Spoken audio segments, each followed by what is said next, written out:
You know, we hear the term agile leadership thrown around all the time, right? But what does it actually mean? It's so much more than just another corporate buzzword. So in this explainer, we're going to dig in and unpack the core components that really define what it is to be an agile leader. So let's start with the big question. What really makes a leader agile? I mean, is it just about doing certain things like daily stand-ups or using some specific software? Or is it something way deeper than that? We're going to explore what truly sets these leaders apart, and spoiler alert, it goes way beyond the surface level stuff.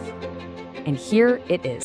This is probably the single most important idea to get your head around. At its heart, agile leadership isn't just a set of rules you follow or a process you check off. It is a complete shift in your way of thinking and behaving. It's kind of like changing your entire internal operating system, not just installing some new app. Okay, so if it's a mindset, where do we even begin to build it? Well, you start with a blueprint, which is what we can call the Agile Leadership Manifesto. This is what helps clarify those fundamental roles and responsibilities. It gives us a whole new framework for what it really means to lead effectively today. Now check this out, because the shift here is huge.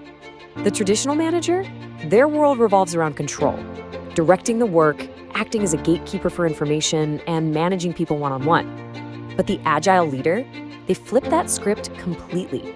Their focus is all about enabling others, guiding teams toward a goal, creating an environment where collaboration just happens naturally, and, this is the big one, actually developing their people's skills and potential. But to make that leap from controller to enabler, well, that requires a seriously powerful internal engine. And that engine has a name: learning agility. Honestly, this is the core skill that fuels an agile leader's ability to navigate all the complexity and constant change that gets thrown at them. And I love this definition. Just think about that for a second. The ability to know what to do when you don't know what to do. I mean, in the world we live in now, that is basically a superpower. It's not about pretending you have all the answers. It's about having a process to find the answers by quickly learning from every single experience, whether it was a win or a failure. And here's the best part. This isn't some magic trait you're just born with. No, you can absolutely cultivate it. It's really a three-part cycle. First, you have to explore. You gotta put yourself out there in new, tough situations. Then, you understand. You actually take the time to step back, reflect, and pull out the real lessons. And finally, you apply that learning to change how you do things next time. It's this beautiful, continuous loop of growth. Okay, so we've got the manifesto as our guide and learning agility as our engine. So how does that actually show up in the day-to-day grind? This is where we get into the real, tangible practices, the actions that let leaders develop and guide their teams, putting that whole mindset into motion. These are the things you can actually see an agile leader doing. They create psychological safety, a space where people feel safe enough to take risks and speak up. They empower their teams with real ownership, not just delegating a bunch of tasks. They build a culture where feedback is seen as a gift that helps everyone get better.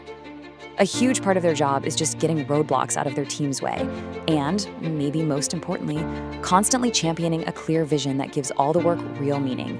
All right, let's pull all these threads together. You've got the manifesto that defines the role, you've got learning agility as that internal skill, and you've got these key practices as the external behaviors. When you mix all of those together, that's when you get the complete picture of the agile leadership mindset. And this quote from the source material just hits the nail on the head. It's not one or the other. It's the powerful combination of both, the internal mindset and the external behaviors, that truly sets these leaders apart from the old school way of doing things. It's about what they think and what they do.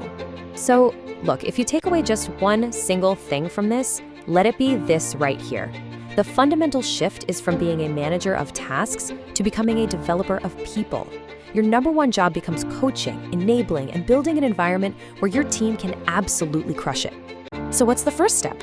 Let's make it easy. Looking back at those practices we just talked about, what is one small behavior you could consciously try out this week?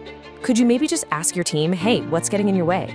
Or maybe even ask for some direct feedback on your own leadership. Just remember, the whole journey to becoming a more agile leader starts with that one single step.